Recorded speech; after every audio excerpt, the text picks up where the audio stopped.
I may have shed tears on the second day of our trip in Seoul. We needed to get out the door because the changing of the guard at Gyeongbokgung Palace was at 10 a.m. and we were running late. So we grabbed some food and coffee at the cafe in the hotel and got an Uber. Now, if you rent a hanbok or traditional Korean clothes and wear them to historical sites, you can get in for free, like at the palace. It was also the last Wednesday of the month, meaning it was Korean Culture Day. I gotta say, Sarah looked so good in her hanbok, and I thought I looked pretty dapper myself. And we were just able to catch the end of the changing of the guard ceremony. We did a little souvenir shopping for friends and family back home. What we didn't expect is that we would actually catch something way cooler. We actually got to see a historical reenactment of King Joseon of the Joseon dynasty in Korea walk up the palace steps, gave a speech, there was some traditional dancing, an amazing experience that we just kind of happened to wander into. Gyeongbokgung Palace is absolutely gorgeous. And in the palace area is the Korean Folk Museum. We got to see exhibits showcasing the evolution of K-culture, an exhibit on how Korean life is celebrated from birth to death at different life milestones, and a whole lot more. Honestly, it was a really powerful experience getting to learn so much about such a deep and rich Korean culture. But now anybody that's known me for long enough knows that I have been playing League of Legends for 13 years. And the Lowell Park, where the LCK happens, is in Seoul, South Korea. So we went there, and this was my League-obsessed brain's fever dream. They had the Bilgewater Cafe, an entire cafe based around the aesthetic of a bar in Bilgewater. They had a PC cafe dedicated to Riot Games, full-scale statues of different League of Legends characters, this dope rotoscope thing that had a strobe light and made it look like all of these different characters were using their ultimates and using abilities in real time. And this is also where I shed tears today. See, one of the reasons League of Legends is my favorite game is because it was my favorite game to play with my little brother, and he passed away in 2020. And all I could think about walking through that place was, hey bro,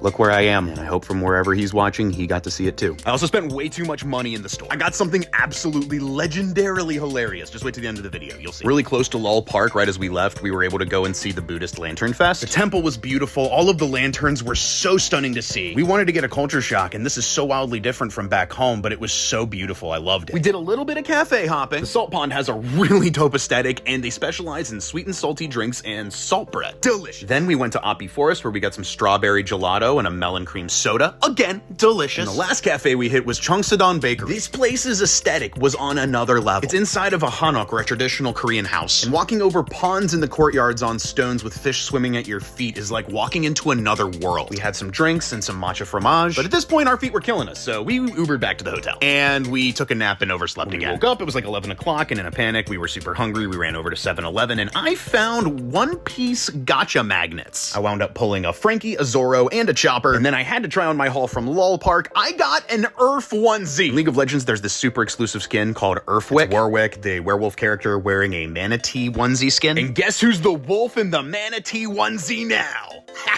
But then it was time for bed. See you tomorrow!